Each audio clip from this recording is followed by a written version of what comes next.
Puis, comment t'aimes ça, le travail de ferme? Il va bien y avoir plus payant que ça. Va falloir que tu te fasses pareil, mon homme.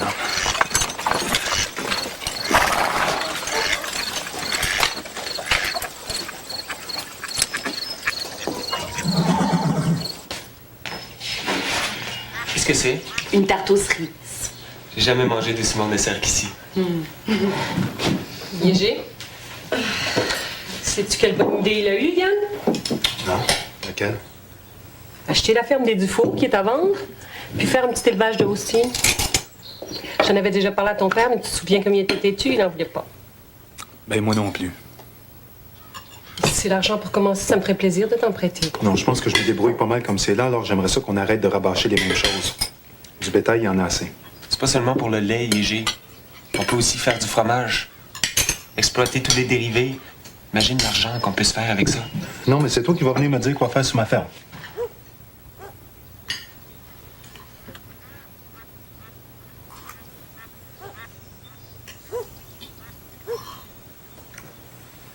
Bon.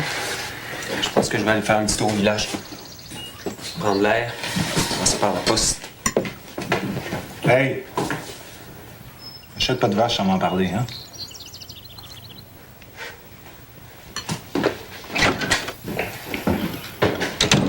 J'ai l'impression qu'il se sent pas chez lui, ça.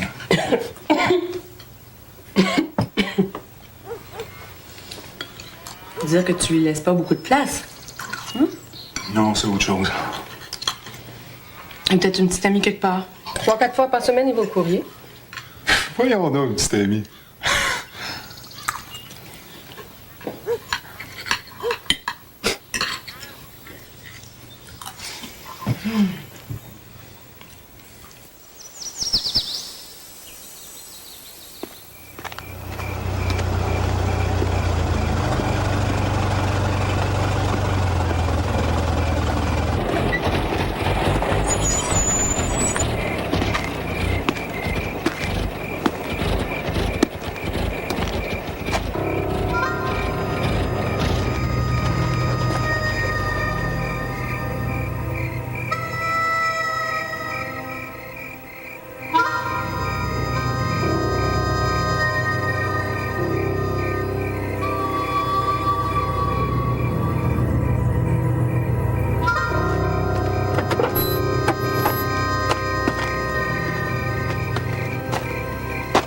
Je t'avais dit qu'on se retrouverait le Pollock.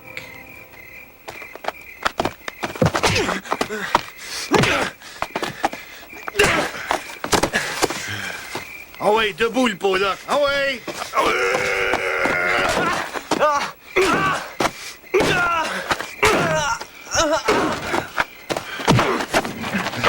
Ah ouais, shake hands à Morveux. Des belles petites mains de violoniste.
Yann!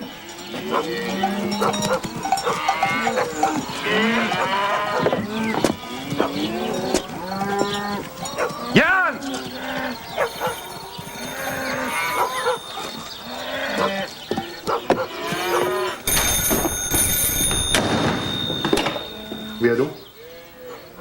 Oui. Oui. Bon, j'arrive tout de suite. Anna, je m'en vais chez le docteur Dussault.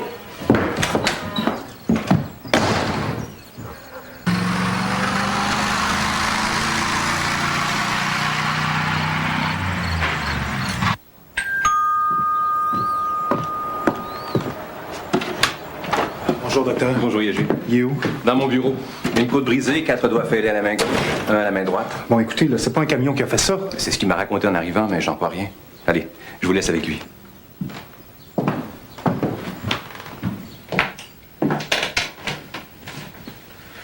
Yéger, mêle pas la police à ça. Non, mais regarde de quoi t'as l'air. On va retrouver le chauffeur puis on va lui donner une bonne leçon. Il l'a eu, sa leçon.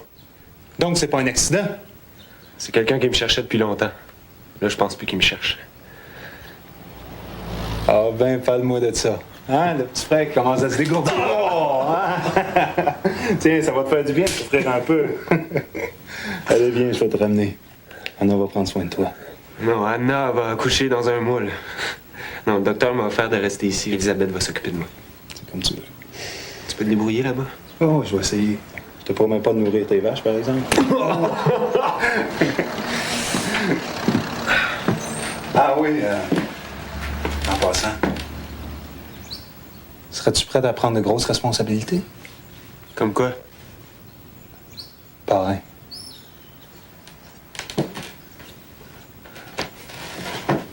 J'aimerais ça que tu sois le parrain de notre premier enfant.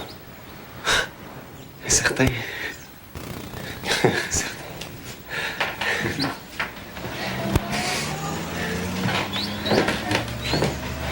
Prends soin de toi.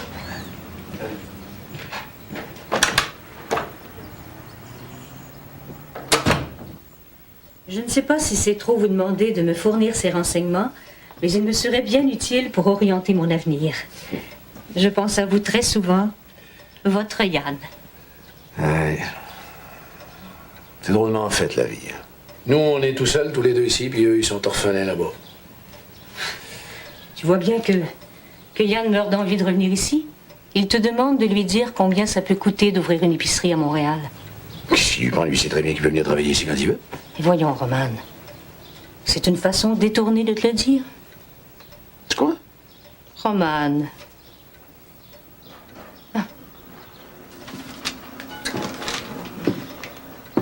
Je veux...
Elisabeth, même maman, je l'ai jamais entendue jouer comme ça.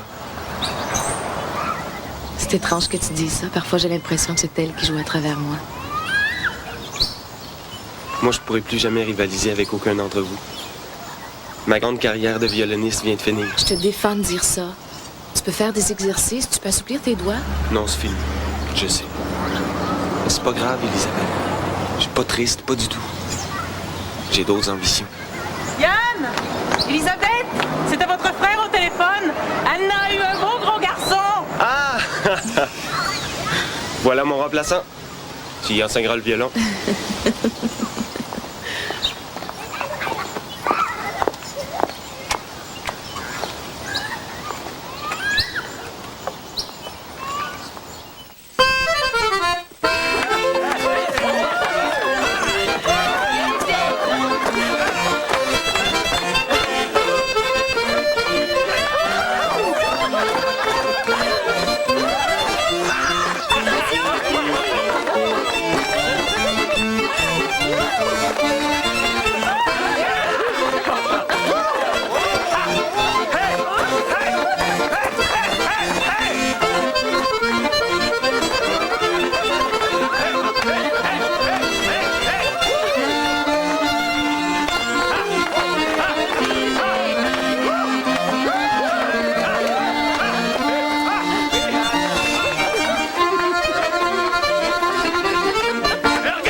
lever mon verre à mon fils, Stanislas, le premier d'une nouvelle lignée de Pavlovski. Et aussi au parrain à mon batailleur de petits frères. Ah, je pense qu'on oublie la personne la plus importante, la mère, Anna.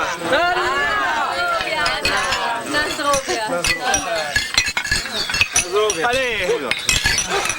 Moi, je lèverais bien mon verre au bon Dieu qui a eu la bonté de nous réunir tous.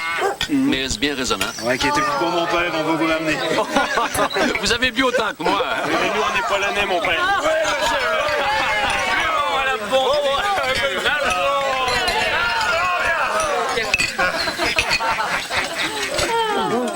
Mangez. Je vais aller chercher le petit. Oui. Oh, la choucroute.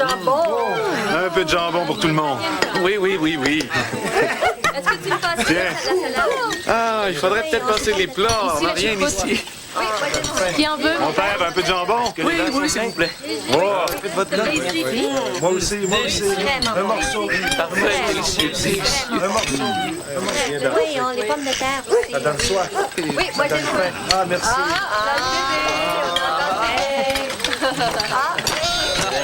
C'est mon petit filleul qui est pas d'accord.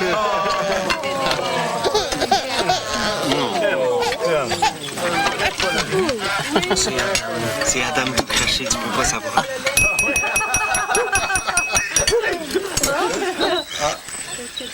Elisabeth et moi avons décidé de profiter de cette heureuse circonstance pour vous annoncer une autre bonne nouvelle. Nous nous fiancerons au mois de septembre.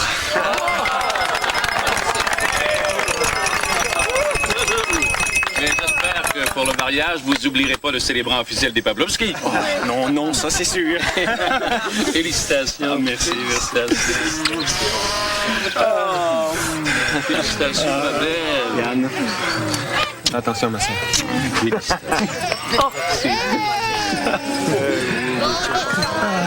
Ah, viens, mon petit homme.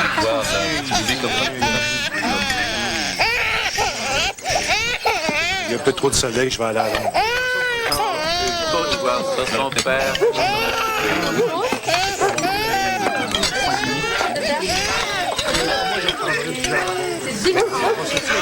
Ça, les enfants, ça me rappelle votre mère.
Parrain au trop bu.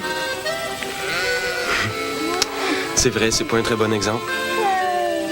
Heureusement pour lui, je serai pas là quand il va grandir. Comment tu seras pas là?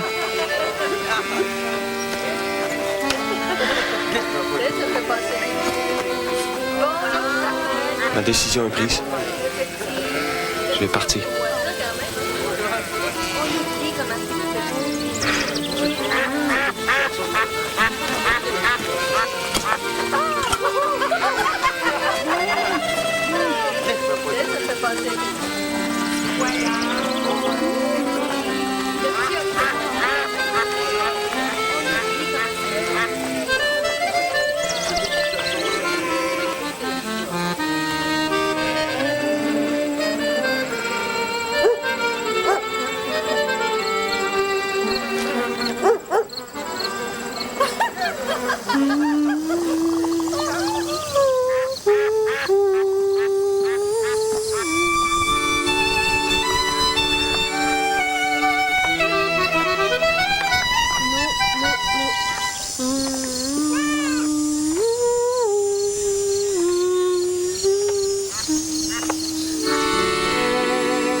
C'est quoi cette histoire-là de retourner à Montréal?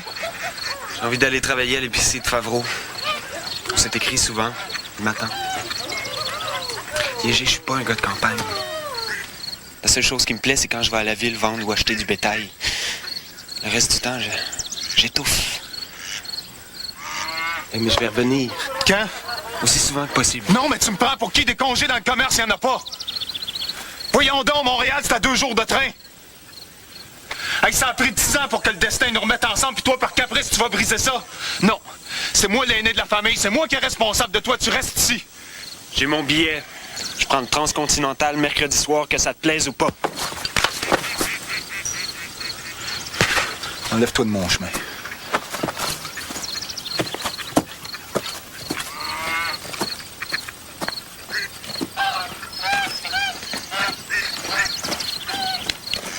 Pourquoi, Yann? Pourquoi tu t'en vas? Je savais que j'avais le goût de retourner à Montréal. Puis je savais pas que tu y penses encore. Tu brises une journée de bonheur. Elisabeth, moi aussi, j'ai ma vie. Comme toi avec Étienne. Comme Yégé avec Anna. Tu comprends?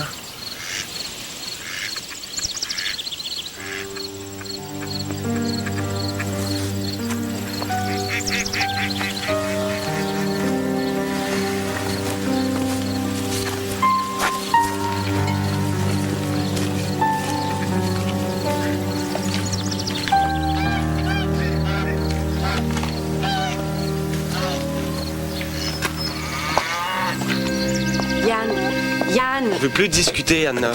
Mon idée est faite.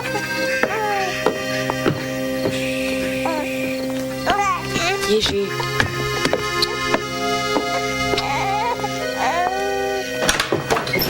Tu veux partir? Pars maintenant. Envoie te débarrasse.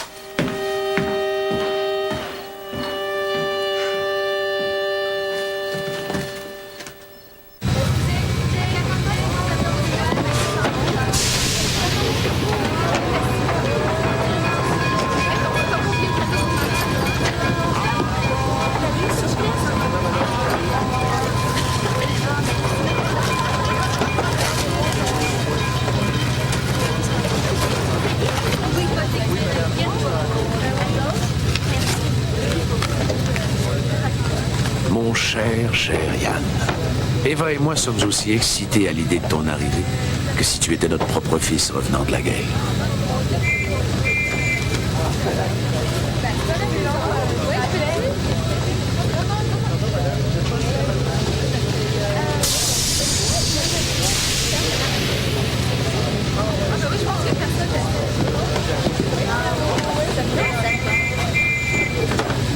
C'est à moi qu'Étienne dit au revoir, Yann. Elisabeth? Tu restes pas avec Étienne?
Ça, tu peux croire, tu étais attendu.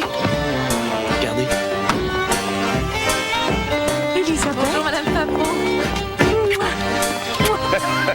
Tu es encore plus belle que le souvenir que j'avais. Monsieur Favreau, j'ai fait des plans dans ma tête. Ah ouais? Ouais. Il n'y a que toi pour convaincre Roman de faire des changements. Moi, il ne m'écoute pas. Non, c'est faux, on a fait des changements. Venez.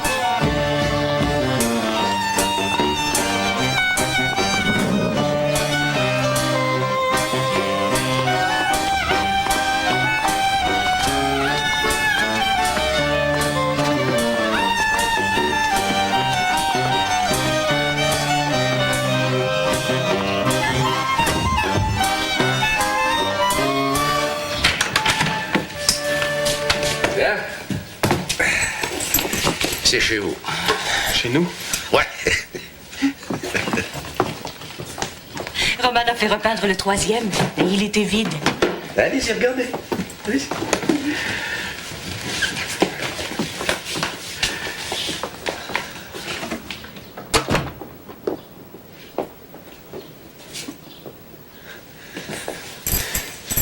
Je pensais jamais qu'on pouvait être heureux comme ça. Elisabeth, tu te rends compte? Tout ça est à nous. C'est terrible, Yann, c'est toi qui es là, mais je sais pas si c'est toi ou si c'est Marek que j'ai suivi.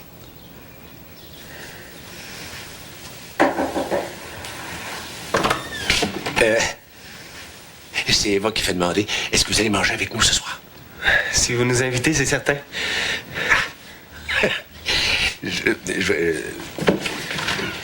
Viens voir la cuisine.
Maman s'occupe de Stanislas.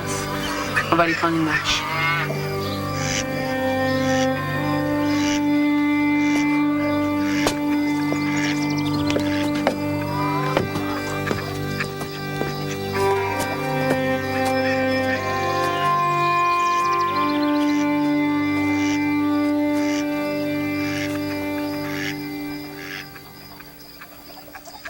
Qu'est-ce que j'ai fait?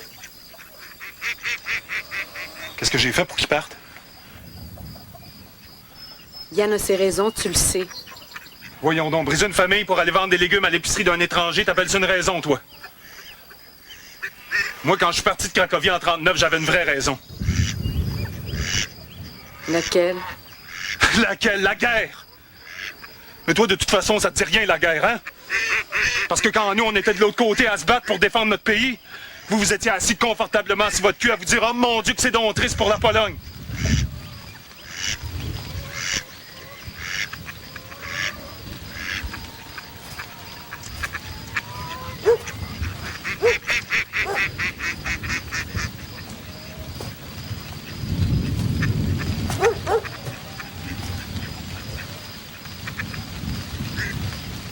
Au lieu de broyer du noir, tu vas commencer à penser à la Victa. T'as un frère puis une sœur. Je pensais qu'ils étaient morts, mais ils sont toujours là. T'as une femme. Puis un fils. Qui t'aime. Des fois, on dirait que tu fais exprès de souffrir. Tu trouves pas que la guerre t'en a déjà assez fait? Arrête de t'apitoyer. On peut plus vivre comme ça. J'ai besoin de rire. Puis Stanislas aussi.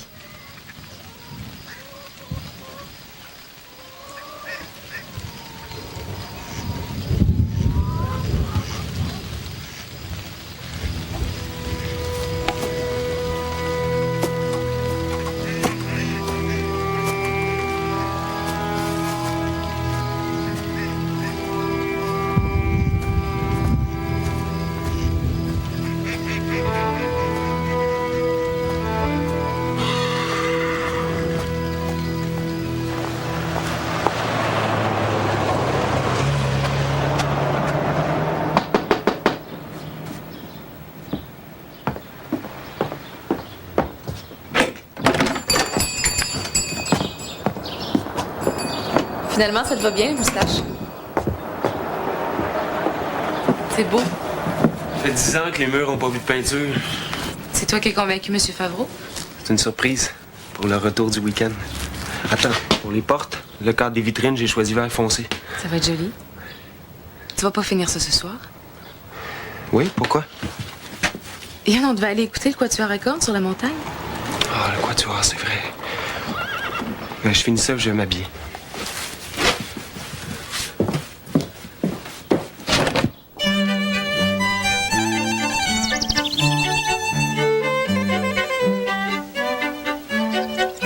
Avec la nouvelle décoration, on va attirer une autre clientèle. Je me demandais si tu nous aiderais pas avec la caisse. La décoration, t'en as encore dans les cheveux, toi?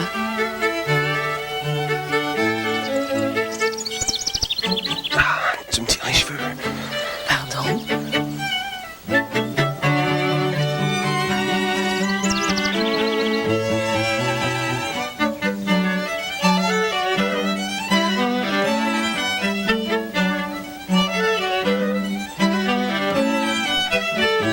As-tu un torticolis ou quoi? Non, non. C'est très drôle.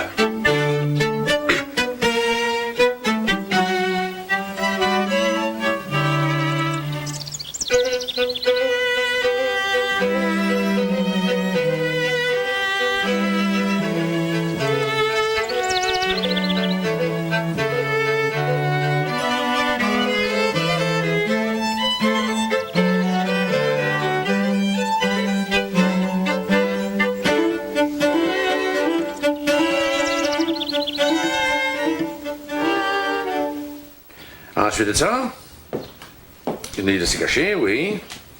Non, je vous mets du gras. Oui. Ça vous tente, Mme Simard, là, j'ai reçu des petits gâteaux hier, ils sont tellement bons, c'est pas mêlant, je me lève la nuit pour les manger.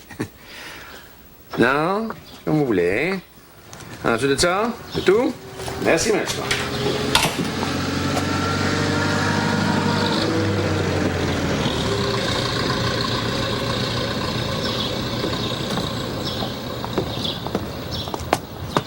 Mademoiselle! Ah, c'est vous qui étiez à la montagne. Quelle coïncidence. Ma mère se demandait si elle changerait pas d'épicerie. Alors je fais un petit relevé de ce qu'il y a dans le coin. Ah, mais cherchez pas plus loin, mademoiselle, on est les meilleurs dans le quartier. Ah oui? Oui? Avez-vous le beurre de micelle de fermier? Oui, Certainement pas de langue bien fumée de Grondine. absolument. Michel Dupuis. Yann Pawlowski.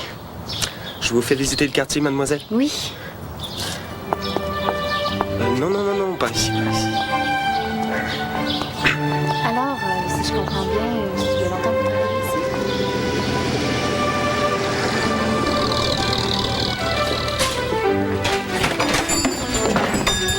Pardon, madame. Excusez. Bonjour, madame. J'aimerais avoir un renseignement, s'il vous plaît. Oui, bien sûr, si je peux vous aider. En faisant ma petite marche de santé, le soir, je passe souvent par ici, puis j'entends quelqu'un jouer du violon. T'étais où, toi? Une livraison chez un nouveau client. Un nouveau client? Oui. Il y a une livraison qui est entrée. Merci. La personne qui joue a vraiment beaucoup de talent. Je me demandais si vous pourriez me mettre en communication avec elle. Oui, c'est possible. Pourquoi? J'ai ma petite fille Florence qui joue elle aussi.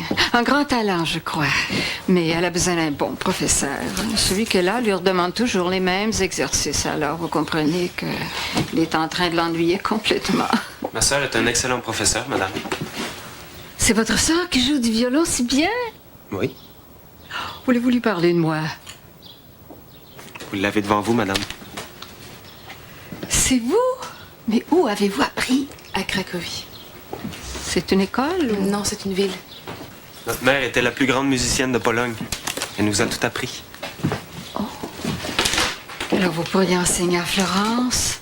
Je suis ici que de passage, madame. Elisabeth, tu pourrais au moins l'entendre. Ça nous rendrait tellement service de savoir ce que vous pensez d'elle. On a bien notre petite idée, mais on peut se tromper. Bon. Merci. Merci beaucoup.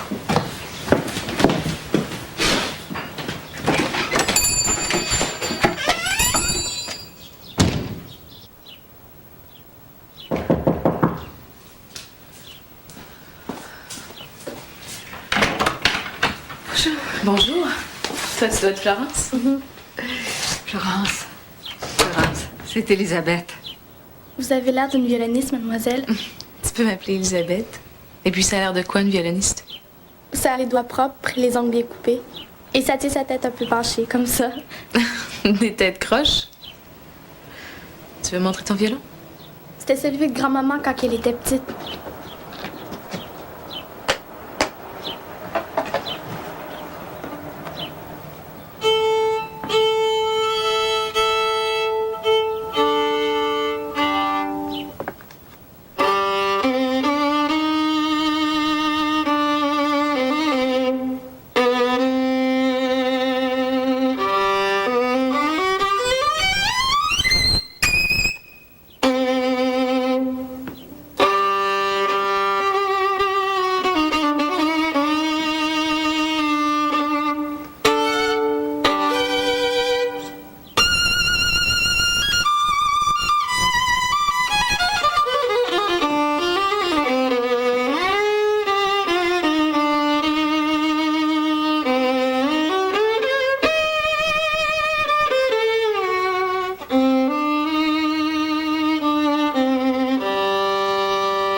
Bonsoir. Nous sommes ravis. Votre sœur a accepté de donner 1 ou 2 leçons à Florence avant de nous quitter. Ah, mais c'est très bien. Oui. Bonsoir. Bonsoir. Bonsoir.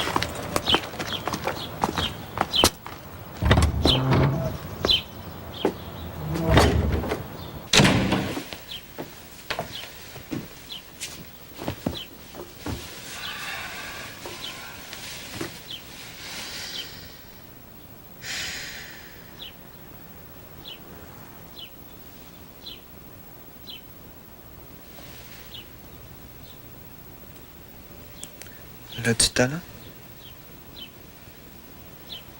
C'est un vrai trésor.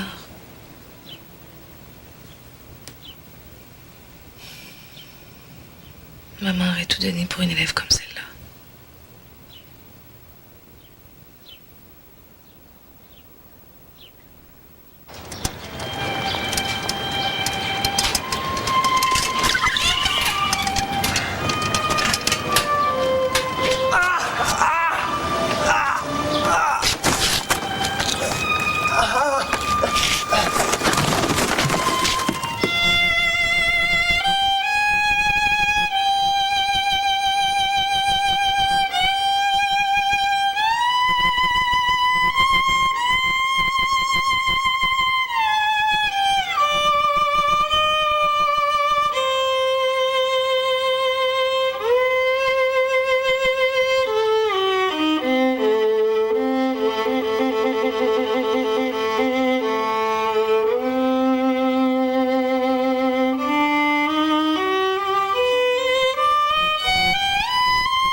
J'ai mal joué? Non. Je suis triste à l'idée qu'on se quitte. J'espère que ta grand-mère va te trouver un bon professeur. J'aurai jamais quelqu'un que j'aime autant que toi. Mais Florence, on se connaît à peine. Moi, on dirait que je te connais depuis toujours. Depuis toujours? Ça ferait tout de même que 13 ans. Allez, je dois me préparer à partir. Es-tu bien obligée de partir? Je te l'ai dit, je me marie. Je suis sûre que tu aurais pu trouver un cavalier ici. Elisabeth, excusez-moi, Elisabeth, vous devriez descendre avec moi. C'est votre frère, on ne sait pas qu'est-ce qu'il y a. On a réussi à rejoindre le docteur Boisvert. C'est le plus proche, je veux dire. C'est le moins loin. Venez, vite.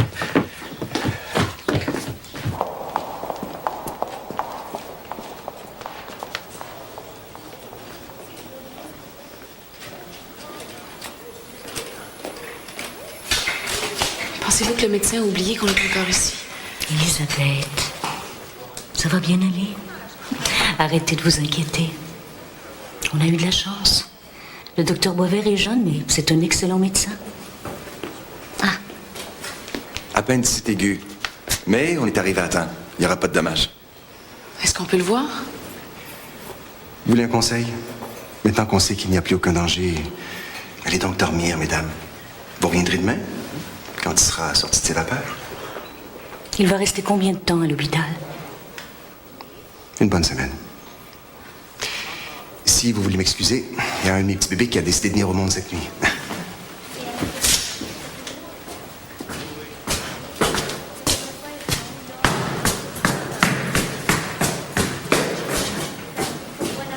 On y va?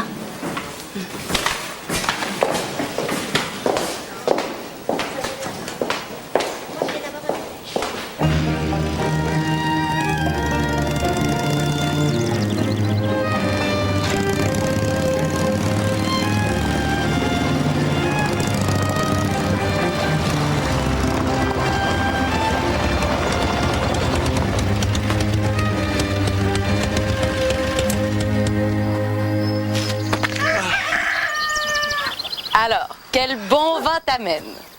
Un vent de bonheur. Elisabeth m'écrit qu'elle sera là dans 15 jours. Ah? Ah ben tant mieux, nous, dans sa lettre, elle nous disait qu'elle avait un travail. Caissière à l'épicerie Favreau, beau choix de carrière pour une musicienne. Salut. Alors, c'est pour rendre service. En attendant qu'elle revienne. Ça, c'est si elle revient, hein? Léger. Écoute-le pas, là. Tu restes souper avec nous? Non. Non. Je venais juste donner les bonnes nouvelles.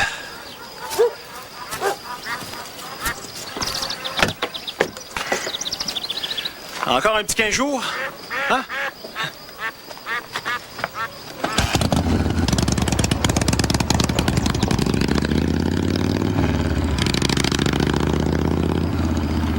Léger Pavlovski, t'as pas le droit d'inquiéter Étienne comme ça.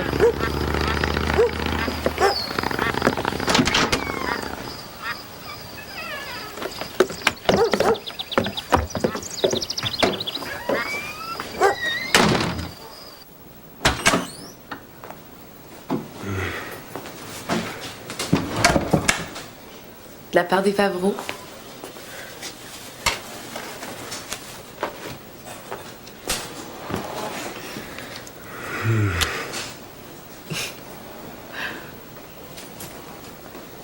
T'as fini de nous faire des peurs, toi.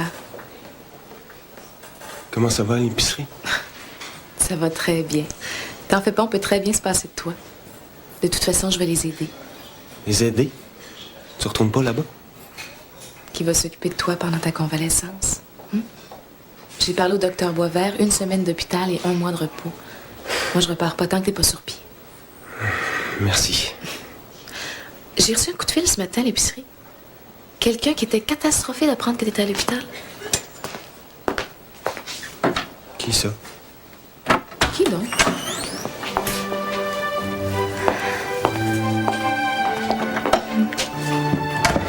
Michel.